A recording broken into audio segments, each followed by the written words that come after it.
सोमवार की जब अष्टमी पड़ती है तब भगवान शिव का पार्वती से मिलन होता है, नारायण का लक्ष्मी से मिलन होता है, राधा का कृष्ण से मिलन होता है और सीता जी का राम जी से मिलन होता है। आज ये वो सोमवार की अष्टमी है। ये कोई सहज नहीं है, ये तो योग है और ठाकुर जी की बड़ी कृपा हुई है, भोलेनाथ जी की बड़ी करुणा हुई है जो आज आप और हम सब बैठकर कथा का रसतत्व ग्रहण कर रहे हैं। एक मन में भाव उत्पन्न कर कर, एक ललकता उत्पन्न कर कर भगवान को पाने का एक प्रयास करें। एक बड़ा सुंदर चरित्र आता है, भगवान शंकर ने एक बार सुरेश्वर रूप लिया, इंद्र का रूप धारण कर। एक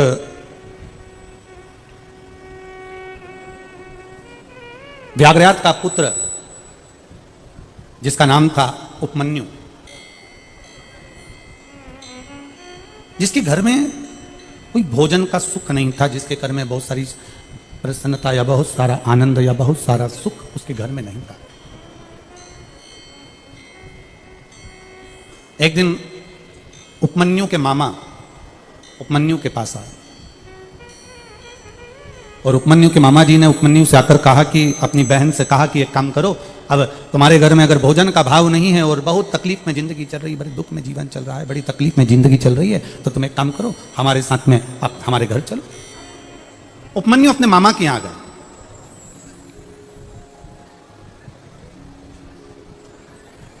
अब शिव महापुराण की कथा कहती है, स्वयं खा लेना सुकृति है, छुड़ाकर खा लेना विकृति है और बांट कर खाना ये मेरे भारत देश की संस्कृति है। अगर भगवान ने शरीर दिया है, मौका दिया है और ये शरीर भगवान ने दिया, ये मौका दिया और ये जीवन में कुछ अच्छा हमें परमात्मा ने दिया है, तो हम अच्छा दुनिया को देने का प्रयास करें। पर हमारी आदत थोड़ी सी अलग है। हमारी आदत क्या अलग है कि जो अच्छा होता है हम उसको अपने पास रखने का प्रयास करते हैं और जो बुरा होता है वो दूसरे को देने का प्रयास करते हैं। जैसे सहज भाषा में ले लो, बहुत अच्छी साड़ी अगर तुम्हें कहीं से मिली है तो तुम तुरंत उसमें फाल पीको लगा के तैयार कर लोगे, उसकी चोली वोली सिलवा के तैयार कर लोगे। साड़ी अगर थोड़ी सी भी 1 नंबर से 2 नंबर पर है तो तुम उसको अपनी बेटी को दे दोगे, और अगर वो 2 नंबर पर भी नहीं आ रही है, साड़ी थोड़ी भी गड़बड़ है, तो तुम अपनी बहू को दे दोगे। और अगर और भी ज्यादा गड़बड़ है, ना बहू के काम की, ना फिर वो बेटी के काम की और ना फिर वो तुम्हारे काम की, तो तुम उसको पैकिंग कर कर भागवत जी पे चढ़ा दोगे।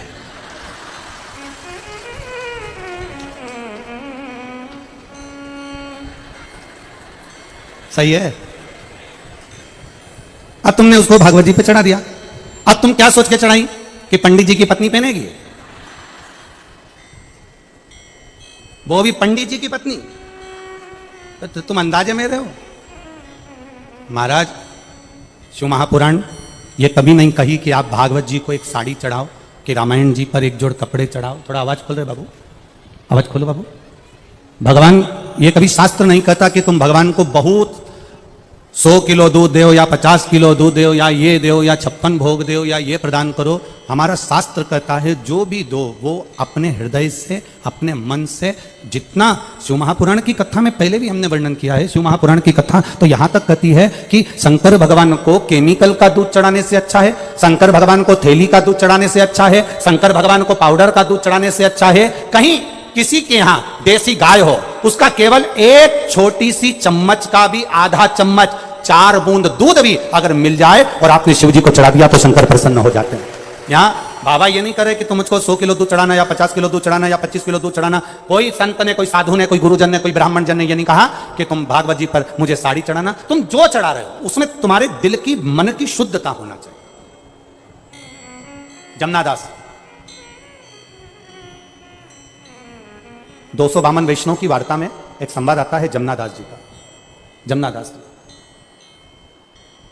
ठाकुर जी का परम भगत, श्री जी बाबा के परम भगत जा रहे थे और जमनादास जी जाते जाते उन्होंने कमल की फूल की टोकनी में बड़ा सुंदर एक कमल देख लिया और उन्होंने कहा, ये फूल वाले ये फूल हमको दे दो। कितने का है? फूल वाले ने कहा ये 5 आने का है, 5 रुपए का। अपन अपनी भाषा में लो, 5 रुपए का। 5 रुपए का? हाँ, ये फूल हमको दे दो, सरकार ले लो। इतने में जमनादास जी फूल ले रहे थे, नगर का सेठ यमन राज निकल कर जा रहा था। यमन राज जब निकल कर जा रहे थे तो उन्होंने उस फूल को देखा, कितना सुंदर फूल है। जमुनादास जी फूल ले रहे हैं ठाकुर जी के चरणों में चढ़ाने के लिए, जमुनादास जी फूल ले रहे हैं श्री जी बाबा के चरणों का श्रृंगार करने के लिए। यमन राज ने फूल देखा और फूल लेने का विचार करा, कितना सुंदर फूल है, मैं जा रहा हूं वेश्या के घर, अगर वेश्या के जूड़े में ये फूल लगेगा तो वेश्या खुश हो जाएगी। यमन राज ने फूल वाले को रोका, तुम्हारे हाथ में जो फूल है तुम ये जमुनादास को दे रहे हो, ये फूल कितने का है? अब फूल वाले ने सोचा कि सेठ जी आया है फूल लेने के लिए तो फूल की कीमत तो बढ़ेगी। आप प्रैक्टिकल करके देखना, पैदल सब्जी लेने जाना भिंडी 10 रुपए किलो मिल जाएगी, साइकिल से जाना 11 रुपए किलो, मोटरसाइकिल से जाना 15 रुपए किलो, 4 व्हीलर से सब्जी वाले के सामने नीचे उतरना बढ़िया डेंटिंग मेंटिंग करके और फिर सब्जी वाले से पूछना भिंडी क्या रुपए किलो है, तो 20 रुपए किलो हो जाएगी। बोलो सही है कि गलत है? ये तुम्हारी गाड़ी की कीमत बढ़ी है, ये तुम्हारी गाड़ी की कीमत बढ़ी है। अब वो जो फूल था, फूल वाले ने कह दिया ये फूल 10 रुपए का, 10 रुपए का, हाँ। यमनराज ने कहा लाओ ये फूल हमें दो। जमुनादास जी ने हाथ जोड़कर कहा देखो फूल वाले भैया, माली दादा, ये फूल तो मैंने हृदय से ठाकुर जी को दे दिया है, अब ये फूल आप मुझे दे दो। इतने में फूल वाले से यमनराज कहते हैं कुछ भी हो जाए ये फूल मुझे दे दो। जमुनादास जी ने कहा फूल की कीमत 10 रुपए, मैं देने को तैयार हूं, फूल ठाकुर जी के चरणों में जाए। यमनराज ने कहा फूल की कीमत 20 रुपए देता हूं, इस फूल को मैं वेश्या के जूड़े में जड़ूंगा। 20 रुपए का फूल हो गया, माली प्रसन्न हो गया। 5 रुपए का फूल 20 रुपए का हो गया। जमुनादास जी ने कहा मैं 40 रुपए दे दूंगा, फूल मेरे ठाकुर जी के लिए दो। यमनराज ने कहा अरे जमुनादास, अपनी हैसियत देखकर बात करो, तुम्हारे घर में खाने के लाले पड़ते हैं और तुम फूल की कीमत 40 रुपए लगा रहे हो। जमुनादास जी ने कहा सरकार ये कीमत फूल की नहीं है, मत मेरे श्री जी बाबा के चरणों की है, ये कीमत कोई सहज नहीं है हमारा। यमनराज ने कहा फूल की कीमत 80 रुपया। जमुनादास जी ने फूल की कीमत लगा दी 100 रुपया। यमनराज ने फूल की कीमत लगा दी 200 रुपया। जमुनादास जी ने फूल की कीमत लगा दी 400 रुपया। लगाते लगाते फूल की कीमत पहुंच गई, जमुनादास ने लगा दी 50,000 रुपए। यमनराज ने मन में विचार करा यदि 1 लाख रुपए का एक फूल खरीद कर एक वेश्या को दूंगा तो 1 लाख में 10 वेश्या मेरे घर पर आ जाएगी, क्यों फालतू का पैसा बर्बाद करूं। 50,000 रुपए फूल के लगाए। जमुनादास जी के पास धन नहीं था, बहन के घर गए, जी मेरे पास में धन नहीं, फूल मेरे ठाकुर के चरणों को देना है, कुछ कृपा कर दे। तब बहन ने कहा भैया ये पूरी जायदाद तेरी है, मैं अब भी खड़े दम बेच देती हूँ। पूरी जायदाद बेचकर 50,000 रुपए जमुनादास जी को दिए। जमुनादास जी ने वो फूल खरीदा, ठाकुर जी के चरणों में ले जाकर रखा। जैसे ही श्री जी बाबा के चरणों में ले जाकर रखा, ठाकुर जी का मुकुट जमीन पर गिर गया। जमीन पर जैसे ही मुकुट जमीन पर गिरा, जमुनादास जी की आंखों में जल भर गए और जमुनादास जी रोते हुए ठाकुर जी से पूछने लगे श्री जी बाबा, ओ ठाकुर क्या मेरा फूल पसंद नहीं आया? ठाकुर जी कहते हैं जमुनादास इस फूल के आगे ये हीरे का मुकुट हल्का लग रहा था, इसलिए फेंक दिया है, इसलिए फेंक दिया। ठाकुर जी ने अपने हाथ से फूल उठाया और अपने हस्त कमल पर धारण करा। आज भी नाथद्वारा के श्री जी बाबा का जब दर्शन करोगे, पूरे शरीर पर तुम्हें कोई फूल नजर आए ना आए, ठाकुर जी का जो हस्त कमल ऊपर रहता है, आज भी जमुनादास का फूल उस हाथ पर रखा जाता है, जमुनादास जी के भाव से रखा जाता है। आज भी श्री जी बाबा के हस्त कमल पर एक फूल रखा जाता है, जो जमुनादास जी ने दिया था, वो फूल उस भाव से रखा जाता है। एक फूल अब हम अंदाजा लगा लें जरा, करवा चौथ का त्योहार आया, करवा चौथ का दिन आया, पत्नी ने कहा पति से मेरे लिए गजरा लिया ना, पति गया गजरा लेने के लिए, कितने का है? 50 रुपए का। इससे अच्छा बता ये 100 रुपए का, इससे अच्छा बता ये 150 का, इससे अच्छा बता ये 200 का। अपनी पत्नी के लिए लाया तो एक से बढ़कर एक लाया, और मां ने कह दिया बेटा जन्माष्टमी का त्योहार है, ठाकुर जी के लिए माला लिया ना। हो आ रहा था, कितने की है? 60 रुपए की। इतनी महंगी है, कम करो जरा। सर ये इसमें फूल कम है, 40 रुपए की है। इतनी महंगी, इससे कम बताओ, ये 20 रुपए की है, बस दे दो। भगवान के लिए लाया तो हल्के से हल्का लाया, पत्नी और बच्चों के लिए लाया तो अच्छे से अच्छा लाया। जिसकी दृष्टि में भगवान हल्का हो जाता है और परिवार भारी हो जाता है, तो आपकी दृष्टि प्रबल होना चाहिए, आपका भजन प्रबल होना चाहिए। कल किसी ने यहां से जाते समय पूछा था गुरुजी आपसे एक प्रश्न करना है। हमने कहा बोलो क्या प्रश्न करना है? भगवान का नाम मौन रहकर करना चाहिए कि चिल्लाकर करना चाहिए? भगवान का भजन चुप रहकर करना चाहिए कि चिल्लाकर करना चाहिए? हम उस समय तो कुछ नहीं बोल पाए, परंतु हमारे मन में ये बात तो आई कि आखिर भगवान का भजन कैसे करना चाहिए। तो उसका एक तरीका हमारे संत, हमारे साधु, हमारे गुरुजन, हमारे महात्मादन बताते आए। तुम्हारे घर में जो नौकरानी काम करती है, तुम्हारे घर में जो सेविका काम करती है, तुम्हारे घर में जो दासी काम करती है, तुम्हारे घर में एक चाकर काम करती है, झाड़ू लगाती है, पोछा लगाती है, बर्तन मांजती है, और अगर वो देर अबेर से आती है तो घर की जो सेठानी है वो नौकरानी को चिल्लाती कि नहीं चिल्लाती? जम के बोलो जरा, चिल्लाती है ना? जब सेठानी ने नौकरानी को चिल्लाया तब नौकरानी क्या करती है? पोछा लगाते लगाते मुंह से धीरे धीरे बड़बड़ाती रहती। बोलो, बोलती कि नहीं बोलती? अब वो क्या बुदबुदाती है, क्या बोलती है? सेठानी मुंह देख रही है, इसकी बड़बड़ा रही है, ये कुछ ना कुछ बोल रही है। सेठानी पूछती भी है क्या बोल रही है, पर वो बोलती कुछ नहीं, बड़बड़ाती बड़बड़ाती, पोछा लगाती, बड़बड़ाती बड़बड़ाती, बर्तन मांजती, बुलबुलाती बड़बड़ाती, वो कपड़े धोती। बस शिव महापुराण की कथा कहती है भगवान का भजन भी उतना ही धीमा होना चाहिए जितना वो कर रही है, धीरे बोल रही है। सेठानी को सुनाई नहीं दे रहा पर उसके दिल को सुनाई दे रहा है। उस तरह हमारा भजन भी ऐसा होना चाहिए कि अंदर जो परमात्मा बैठा है उसको सुनाई दे, संसार को भले सुनाई ना दे पर मेरे परमात्मा को सुनाई देना चाहिए, मेरे भगवान को सुनाई दे। हम उस परमात्मा को सुनाने का प्रयास नहीं करते, हम अपने दूसरों को सुनाने का प्रयास करते, हम दूसरे को सुनाने का प्रयास करते, हम परमात्मा को नहीं सुना पा रहे। और जिस दिन हम देव अधिदेव महादेव को सुनाने का प्रयास करेंगे उस दिन सुख का अनुभव हो जाएगा। महाराज उपमन्यु मामा जी के यहां रह रहा है, मामा मामी सब आराम की जिंदगी जी रहे हैं और एक दिन उपमन्यु ने अपने मामा से कह दिया, मामा जी एक बात अपने भीतर उतार कर रखना, यदि पड़ोसी के बच्चे भी आपके बच्चे के साथ खेल रहे हैं, पड़ोसी के बच्चे भी आपके बच्चों के साथ रह रहे हैं और आप अपने बच्चों को कुछ दे रहे हैं, तो पड़ोसी के बच्चे को भी जो अपने बच्चों को दे रहे हो वैसा कि वैसा ही पड़ोसी के बच्चों को भी देने का प्रयास करिए, वैसा कि वैसा ही उनको भी देने का प्रयास करिए। अब उपमन्यु को एक दिन उपमन्यु ने अपने मामा जी से कहा, मामा जी मुझे बहुत आप कृपा करो और मामा मुझे थोड़ा सा दूध दे दीजिए पीने के लिए, मात्र थोड़ा सा दूध दे दीजिए जिससे मैं पी लूं, थोड़ा सा।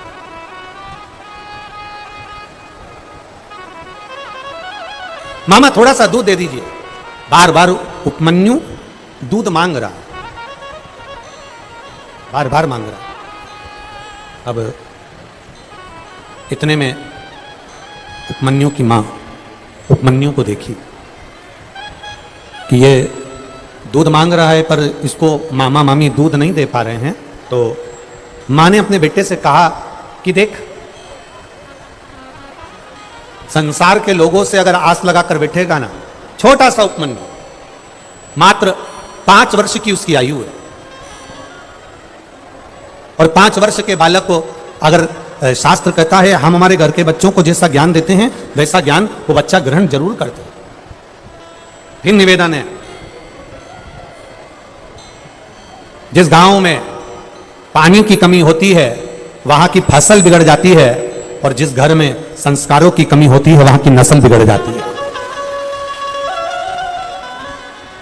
शिव कथा कह रही है, शिव महापुराण का संवाद कर रहा है, शंकर भगवान की कथा कर रही है। उपमन्यु अपने मामा मामी से दूध मांग रहा है, अपने मामा मामी से दूध मांगने का प्रयास कर रहा है और माँ उसको समझा रही है। माँ कह रही है कि तुम संसार के लोगों से अगर आस लगा कर रखोगे, संसार के लोगों से अगर आस लगाओगे, संसार के लोगों से आस जोड़कर चलोगे तो जिंदगी भर रोना पड़ सकता है।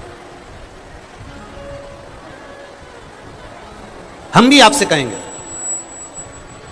दुनिया से आस लगाने से अच्छा है, दुनिया से मांगने से अच्छा है। शिव महापुराण की कथा कहती है कि एक बार देव अधिदेव महादेव के चरणों में जाकर बैठकर उससे मांगकर देखना, वो दुनिया का सारा सुख प्रदान कर देगा। एक पत्र आया है, देखिए।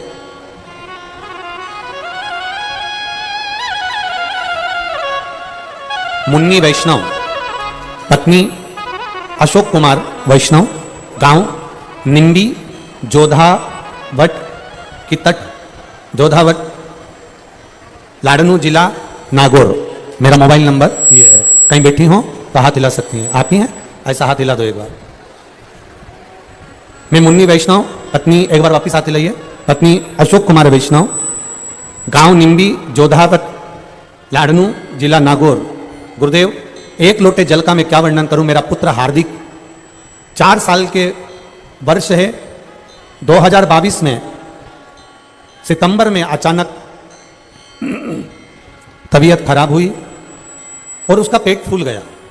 डॉक्टरों को दिखाया, पूरी जांचें करवाई बच्चे की। जब पूरी जांचें कराई बच्चे की तो मेरे बच्चे के चौथे स्टेज का कैंसर बताया। 4 साल का मेरा बेटा गुरुदेव, और उससे चौथे स्टेज का कैंसर बता दिया। तब मेरी ननंद की सहेली जो सालासर आपकी कथा हुई शिव महापुराण में जाकर आई, उसने आपकी कथा के बारे में बताया। व्यासपीठ की एक बेलपत्र उसके पास में थी, उसने हमको दी और हमने अपने बच्चे को शंभु शंभु हमने बच्चे को देना चालू करी। व्यासपीठ की बेलपत्र आप कहते हो ना गुरुजी, औषधि का रूप रहती है। वो हमारे बच्चे को हमने दिया और उसकी जो कैंसर की दवाई थी उसको कुंदकेश्वर महादेव के नाम से कुंदकेश्वर महादेव के नाम से उसको खिलाना प्रारंभ करो। शिव जी को 1 लोटा जल चढ़ाते, बेलपत्री उठाकर लाते, उसको देते। महादेव की कृपा का मैं क्या वर्णन करूं गुरुदेव। दिसंबर 2022 में जब हमने वापिस सितंबर की जो जांच थी, जो चौथे स्टेज का कैंसर था, दिसंबर 2022 में बच्चे की फिर जांच करवाई तो बाबा की कृपा से बच्चे का कैंसर नॉर्मल आया और रिपोर्ट पूरी नॉर्मल आई। बच्चा है के साथ में, लिया उसको, लिया।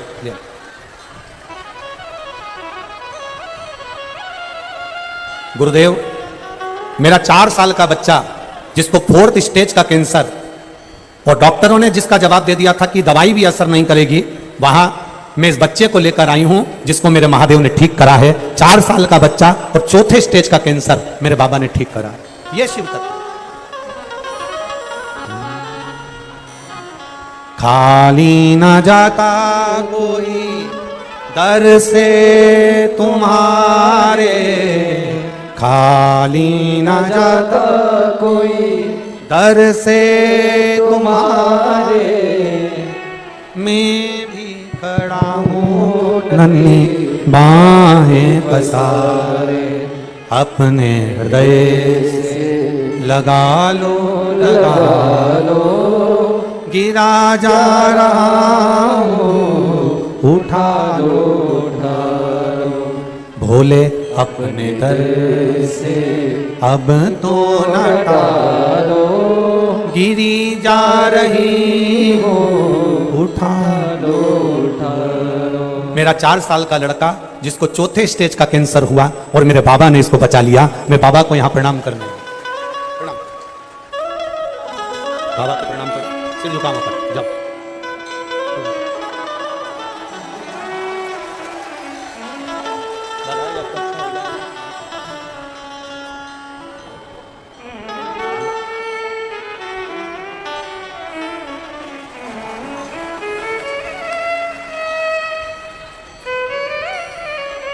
अरे लुटा दिया भंडार काशी वाले ने, कर दिया माला माल काशी वाले ने, लुटा दिया हाँ लुटा दिया, लुटा दिया हाँ लुटा दिया, वो लुटा दिया भंडार काशी वाले ने, कर दिया माला माल काशी वाले ने। वो देता है जिसने दिल से मांगा, जिसने निवेदन करा, जिसने उसकी चाकरी कर ली, जिसने उसके चरणों का स्मरण कर लिया, जिसने उसको नमन कर लिया, देता है। इन्होंने पत्र में लिखा कि डॉक्टर ने 4th स्टेज का कैंसर और वो भी कह दिया था कोई भरोसा नहीं है। गुरुजी, सारी रिपोर्ट बाबा ने बदल दी और बाबा की कृपा से बाबा ने ठीक कर दिया। ये शिव तत्व, शंभु त्रिकालदर्शी कैलाशी अविनाशी, ये कृपा। अब क्यों ना सुने बच्चे,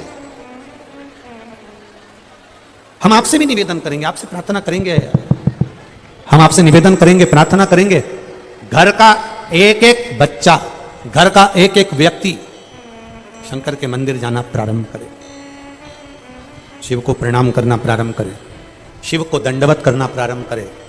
जब हम शिवालय के अंदर प्रवेश करते हैं, ऊपर बैठे हुए रुद्रगण, भगवान शंकर के गण हमारे भीतर के पाप को, हमारे भीतर के कष्ट को, हमारे भीतर की तकलीफ को भगवान के गण खींच लेते हैं। हम बाबा के पास जाएं तो ये हम दिन तिथि पल क्या देखें, हम तो ये देखें कि बाबा हमारी कब सुन ले। उपमन्यु ने 5 वर्ष का बैठा है, उपमन्यु 5 वर्ष रो रहा है, मुझे 1 गिलास दूध चाहिए। उपमन्यु रो रहा है,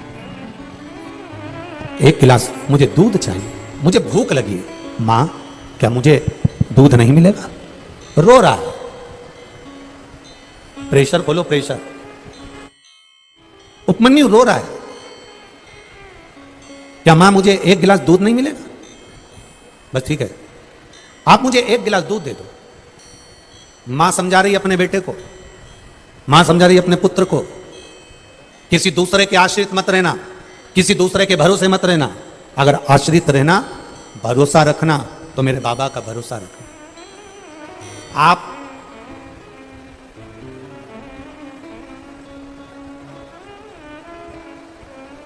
उसके भरोसे रहिए। उपमन्यु ने कहा कि हम भगवान क्या मेरे को 1 गिलास दूध दे देता है? फिर निवेदन है, देवता देंगे तो पल्ला झाड़ कर देंगे, और महादेव देता है तो चप्पार फाड़ कर देता है। क्या भगवान मुझको 1 गिलास दूध दे देंगे? क्यों नहीं? आप आराधना करिए, उस शिव की आराधना करिए। ये जो अभी कथा के बीच में माला पिलाने के लिए आए, ये फिरोजाबाद से आते हैं। हर कथा में फिरोजाबाद से 3 माला लेकर आते हैं। पहली बार जब कुबेरेश्वर धाम आए थे कथा में, तब हालत कुछ थे, तो बाबा से कह कर गया था, बाबा अगर तूने मेरी पुकार सुन ली और भंडार भर दिया, कोई कथा खाली नहीं जाएगी, हर कथा में तेरी माला फिरोजाबाद से जाएगी। ये शिव। और यहां कितने बैठे हैं, ना जाने कितने लोग बैठे हैं, जिनके भीतर एक विश्वास, एक श्रद्धा, एक भरोसा, एक दृढ़ता शंकर के प्रति है, भाव जिनका जागृत है शिव के एक अड़भंग भाव के लिए, सेवा के प्रति। शिव कथा कह रही है, शिव महापुराण कह रही है, शंकर भगवान का संवाद कह रहा है। अब मां क्या भगवान मुझको 1 गिलास दूध दे देंगे? मां कि क्यों ना देंगे? कर भरोसा। किसका आराधना करूं? मां ने कहा तेरा मन पड़े उसकी आराधना कर, तेरा मन जिससे कर जाए, तेरा मन जिसमें लग जाए तो उसकी आराधना कर। और उपमन्यु ने भगवान शिव की आराधना करना प्रारंभ करी। शंकर जी के मंदिर में जाता, शिवालय में जाता, झाड़ू लगाता, पोछा लगाता, द्वार संवारता, पत्तियां लाकर भगवान का श्रृंगार कर देता। हम फिर निवेदन करेंगे, जरूरी नहीं कि बेलपत्र होगी तो शिव का श्रृंगार होगा, जरूरी नहीं कि धतूरा होगा तो शिव का श्रृंगार होगा, जरूरी नहीं कि शमी पत्र होगा तो शिव का श्रृंगार होगा। शिव महापुराण की कथा तो यहां तक कहती है, मंदिर जाते समय वहीं पर जो फूल पत्ती रखे हों शिव जी पे चढ़े हुए, उसी को बाबा का सुंदर श्रृंगार कर सकते हो। नहीं हो तो जाते जाते 5 वृक्ष की, कोई भी 5 वृक्ष की पत्तियों से भी बाबा का श्रृंगार करोगे तो बाबा स्वीकार कर लेगा। कोई भी वृक्ष की पत्ती।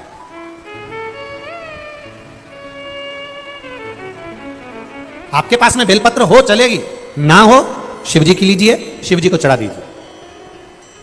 समी पत्र हो चलेगी, ना है हाथ जोड़ लीजिए, बाबा को स्वीकार।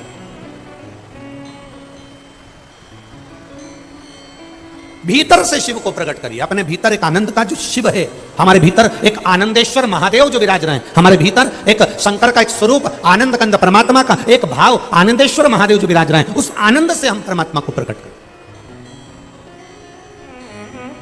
शिव कथा कर रही है, भगवान शंकर का संवाद कर रहा है, शिव महापुराण कर रही है। उपमन्यु ने भगवान शिव की आराधना करना प्रारंभ करी। 5 वर्ष की अवस्था थी उपमन्यु की, और शंकर की आराधना में लग गया। ऐसी आराधना भोलेनाथ जी की करी कि भोलेनाथ खुद इंद्र का रूप लेकर उपमन्यु के पास आ गए। सुरेश्वर रूप, इंद्र का रूप लेकर।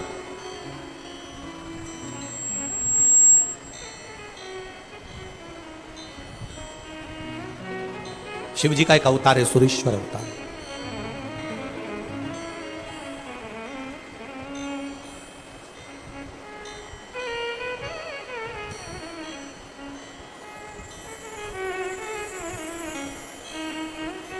और जब शिव का एक अवतार सुरेश्वर अवतार जब रूप धारण करा, सुरेश्वर रूप जब शिव जी धारण करे, तब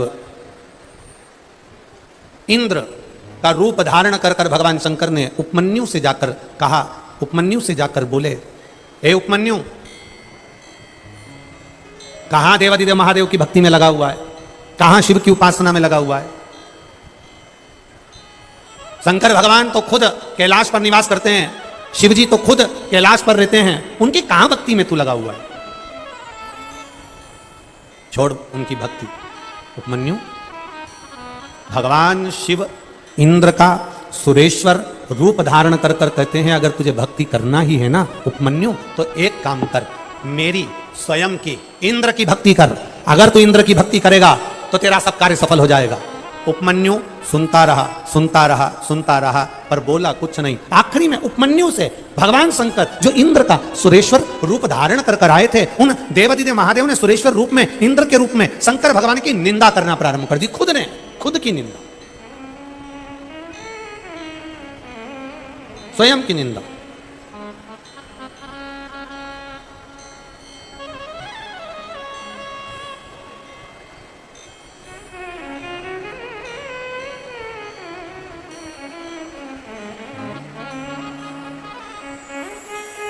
पार्वती तेरा भोला जगत में सबसे निराला है।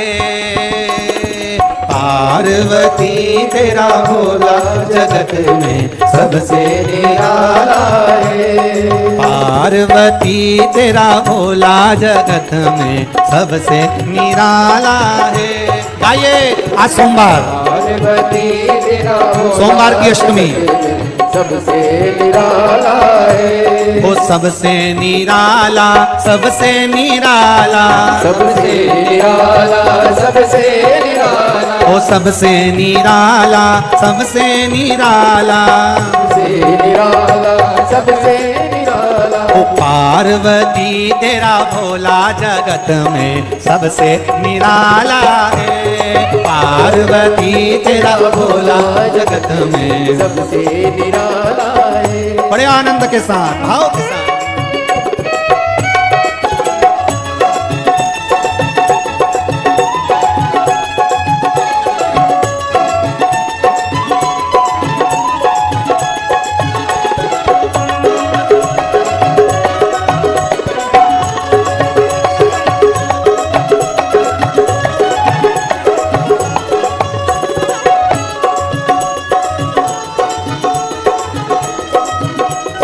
शंभो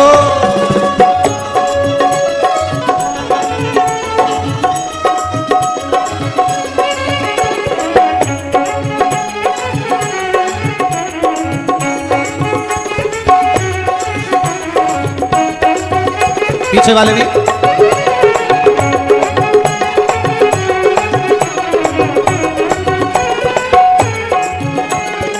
शीश भोले के गंगा विराजे, शीश भोले के गंगा विराजे, ओ शीश भोले के गंगा विराजे, शीश भोले के गंगा विराजे। जटा में गंगा की धार, धार में जगत समाया है। जटा में गंगा की धार, धार में जगत समाया है। पार्वती तेरा भोला जगत में सबसे निराला है।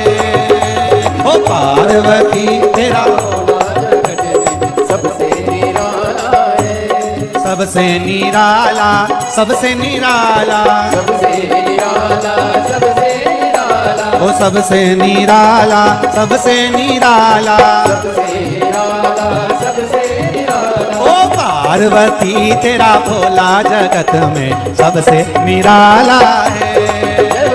पार्वती तेरा भोला जगत में सबसे निराला है। हो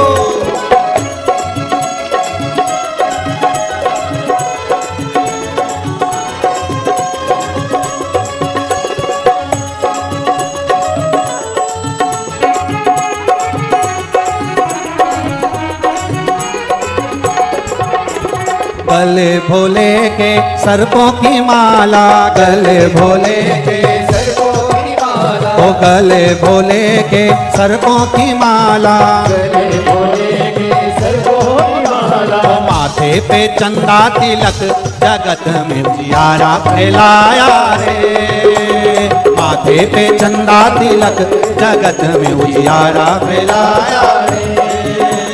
पार्वती तेरा भोला जगत में सबसे निराला रे। पार्वती तेरा भोला सबसे निराला, सबसे निराला, ओ सबसे निराला, सबसे निराला। अरे पार्वती तेरा भोला जगत में सबसे निराला रे। पार्वती तेरा भोला जगत में सबसे निराला। पार्वती तेरा भोला जगत में सबसे निराला रे। पार्वती तेरा भोला जगत में सबसे निराला है। हाँ सबसे निराला रे, सबसे निराला रे। ओ सबसे निराला रे, सबसे निराला। हर हर महादेव। शिव बाबा की सुंदर सोमवार की अष्टमी है। दिल से बाबा से प्रार्थना करिएगा। जहां सूखा हो वो बैठ कर करें, जहां पानी पानी हो रहा हो, बहुत गीला हो रहा हो, वो खड़े खड़े करें, पर बाबा से दिल से प्रार्थना। श्री शिवाय नमस्तुभ्यं। श्री शिवाय नमस्तुभ्यं। श्री शिवाय नमस्तुभ्यं। श्री शिवाय नमस्तुभ्यं। श्री शिवाय नमस्तुभ्यं। भोला सब दुख काटो मारा, ओ भोला सब दुख काटो मारा। शिव शंकर जपूं तेरी माला, भोले बाबा जपूं तेरी माला। भोला सब दुख काटो मारा, ओ भोला सब दुख काटो मारा। देश मंगल मंगलकारी, वैश्य मंगल मंगलकारी। शमशान वासी हमारा, शमशान वासी हमारा। ओ भोला सब दुख काटो हमारा, ओ भोला सब दुख काटो। शिव कथा कहती है, उपमन्यु ने शिव की आराधना की, झाड़ू लगाया, पोछा लगाया, मंदिर में शंकर जी का श्रृंगार करा। जो बेटा बेटी, जो माताएं, जो पुरुष शंकर जी के मंदिर में जाकर शंकर जी का श्रृंगार करते हैं, कभी अपने भीतर अहंकार मत लाना कि मैं शिव जी के मंदिर में जाकर शंकर जी का श्रृंगार करती हूँ, बल्कि खुश होना कि इतनी बड़ी कॉलोनी में, इतने बड़े मोहल्ले में, इतने बड़े गांव में शंकर जी ने उनकी सेवा के लिए मुझे चुन कर रखा। ये पसंद है। जब हमारे भीतर ये प्रसन्नता होती है कि भोलेनाथ जी ने हमको चुना उनकी सेवा के लिए, उनके श्रृंगार के लिए, उनकी पूजन के लिए, तो ये एक अंदर से आनंद की अनुभूति है। उपमन्यु सेवा में लगे रहे। शंकर भगवान इंद्र का रूप लेकर, सुरेश्वर रूप लेकर आए। समझाया उपमन्यु को, मेरी पूजन करो, शंकर की पूजन बंद कर दो। शिव जी की पूजन को मना करा। जब शंकर भगवान की पूजन को मना करा और उसके बाद में शंकर जी की निंदा करना प्रारंभ करी, तब उपमन्यु को क्रोध आ गया। तब उपमन्यु को गुस्सा है। कई लोग ऐसे हैं, शंकर भगवान की अगर कोई निंदा करता है, शिव जी के लिए कोई शब्द कहता है, शंकर के कोई भक्त के लिए अगर कोई बोलता है, तो लोग उठकर कह देते हैं, तुमसे तो कुछ नहीं मांगा ना, तुमसे तो कहने नहीं आया ना, तो फिर क्यों निंदा कर रहे हो, क्यों बोल रहे हो। जाना है शंकर के मंदिर जाओ, लोटा भर के जल चढ़ाना हो तुम्हारी मर्जी, ना चढ़ाओ तुम्हारी मर्जी, शंकर का भजन करो तुम्हारी मर्जी, ओम नमः शिवाय बोलो तुम्हारी मर्जी, पंचाक्षर मंत्र है ओम नमः शिवाय। शिव महापुराण के मूल मंत्र के रूप में पंचाक्षर मंत्र दिया भोलेनाथ जी ने। तुम्हारा मन ओम नमः शिवाय बोलो, तुम्हारा मन नमः शिवाय बोलो, तुम्हारा मन श्री शिवाय नमस्तुभ्यम बोलो, तुम्हारा मन द्वादशाक्षर मंत्र ओम नमो भगवते वासुदेवाय बोलो, तुम्हारा मन राम बोलो, तुम्हारा मन कृष्ण बोलो, जो तुम्हारा मन पड़े तुम उसका भजन करो, पर अपने मुख से कभी निंदा मत करो। भजन शिव।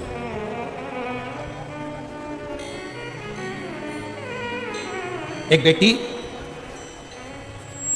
पार्वती देवी परमेश्वर लाल प्रजापत, गांव पड़ीहारा, तहसील रतनगढ़, जिला चुरू, राजस्थान से आई हैं, जिनका मोबाइल नंबर ये लिखा है। कहीं बैठी हैं तो हाथ हिला सकती हैं, कहीं हो तो अपना, अच्छा ठीक है दिख गए, ऐसे हिला दो एक बार, हाँ ऐसे हिलाओ एक बार, वापिस हिलाइए, ठीक है ठीक।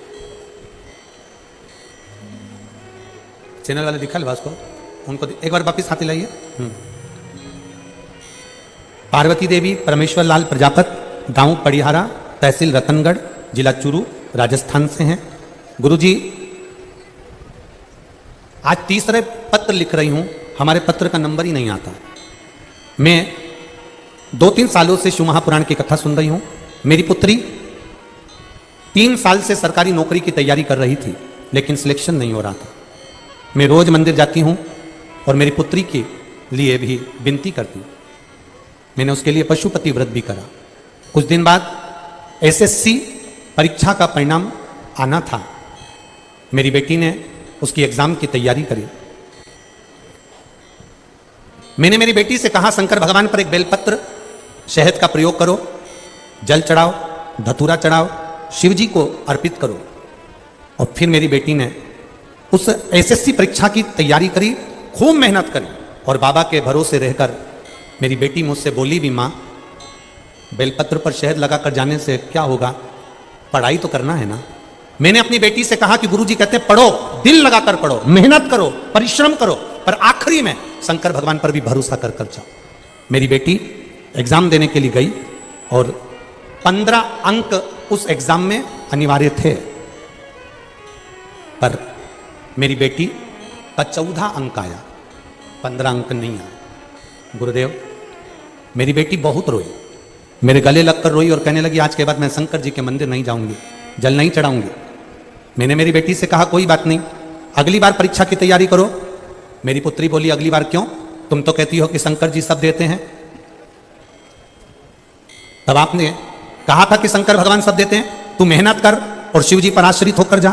तो फिर शंकर भगवान ने मेरी मेहनत का फल मुझे क्यों नहीं दिया, अब मैं मंदिर नहीं जाऊंगी। मैंने कहा मंदिर जाना तो चालू रख बाबा साहब। नहीं मां, अगर तेरा शंकर सच्चा है और तू टीवी पर शिव महापुराण की कथा सुनती है वो सीहोर वाले महाराज की, तो उसको भी कह दे अगर वो सच्चा है तो मेरे 14 अंक आए, उस अंक को वो बढ़ाकर बता दे। मेरी बेटी ने जिद पकड़ ली। मैंने भी शंकर जी के मंदिर में जाकर बाबा से कहा ना उस सीहोर वाले की शान जाने देना, ना हमारी आन जाने देना, कुछ तो कर दे। बाबा की ऐसी कृपा हुई